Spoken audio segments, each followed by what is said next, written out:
Good morning, everyone. Just checking in from Miami, doing a little race recap from yesterday. Still have my beach waves going on. So first HYROX race in the sand, in the sun, outside in the 85-degree heat was definitely an experience. So in the morning, me and Dylan ran mixed doubles. He dragged me for most of the race because half of the course was like in soft sand. So you would run down by the beach side that was in the direct sun. So all the soft sand was like exponentially harder to run, plus you're in the sun, and then you would turn and then you go up kind of like a little incline to the other side where it's like more hard packed sand. So you have a little shade during the doubles race where you kind of like cool off a little bit. But it was a 3-lap course, so you had to go through that sand like three times every lap, and then over the course of 2 races, 48 times. So it was definitely one of the hardest racing days I've ever had. I think we averaged around like 8-minute pace, which typically when we run doubles, probably around like 6. So it was quite the difference running in the sand.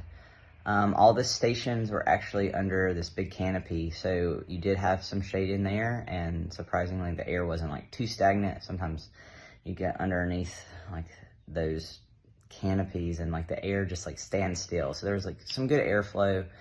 The sled push was actually up like a little incline, so I obviously made Dylan push all the uphill sleds, and then I pushed the down. But that was definitely a challenge. I wasn't sad that I wasn't running pro yesterday, because pro was actually at the same time as mixed doubles, so I was unable to do that. But then I started to overheat really bad. I don't know if I just didn't drink enough water beforehand, or I'm just not used to the heat quite yet because it's such early in the season. But Dylan was having to like throw water on me every single lap because I was just like getting so hot.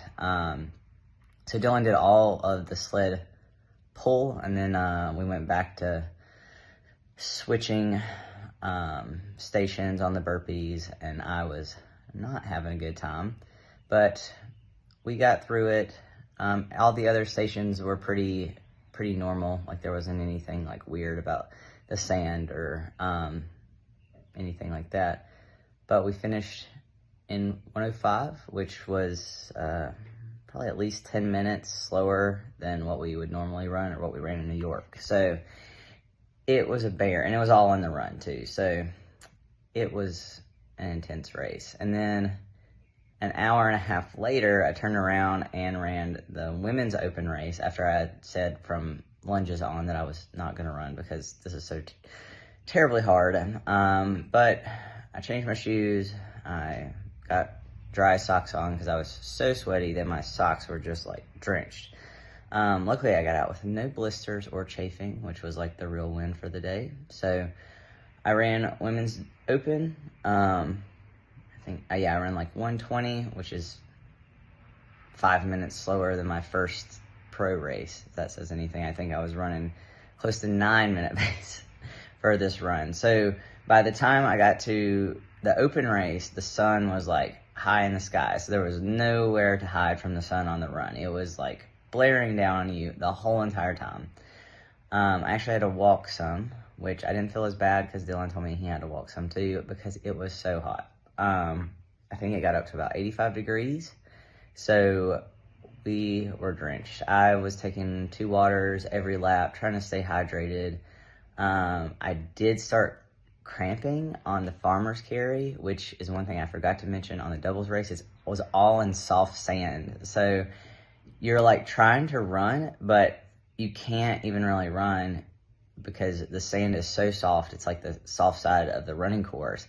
So your feet are just like digging into the sand, and you have all this extra weight, and you're in the sun for actually most of the farmer's carry. You're in the sun. So that was brutal, and you're so sweaty that it's hard to hold on to the kettlebells, even with chalk. Like if you use chalk frequently, like, you know, if your hands get too sweaty, it almost turns into like this muck. So the farmer's carry was much harder than normal. Even with the lighter weights, I had to set them down several times. Not because of my grip, but because my legs were starting to cramp really bad from being dehydrated. So I was definitely facing some dehydration issues, much like probably everybody on the course. I saw several people on the ground, which, if this was your first HYROX, kudos to you for finishing, because that was a tough race. Like, I'd say at least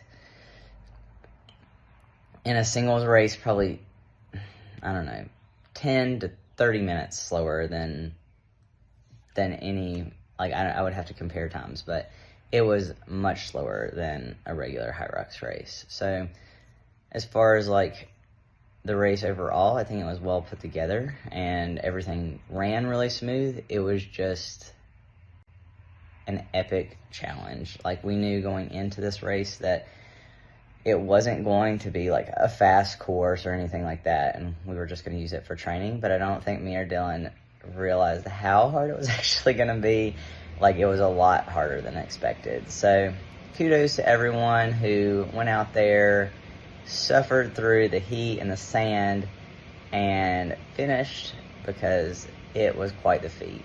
And you did, no, I think the lunges, I can't even remember. I have like super race brain, so I don't think the lunges were actually in the sand. They had like some flooring for that, but it was an epic race. So we were actually, me and Dylan were supposed to run relays, but I couldn't possibly run anymore in the heat. I was like, no, I had to bail out. So luckily I had somebody take my spot, and Dylan thought that he was gonna finish pro and then basically immediately run over and start doing burpees, but he had kind of a rough pro race, and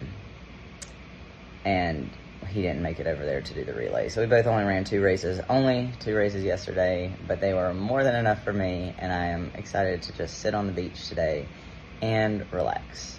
So if they bring it to Miami again on the beach and you want a challenge, this is definitely a challenge. So again, congrats to everybody that raced, and yeah, have a good day.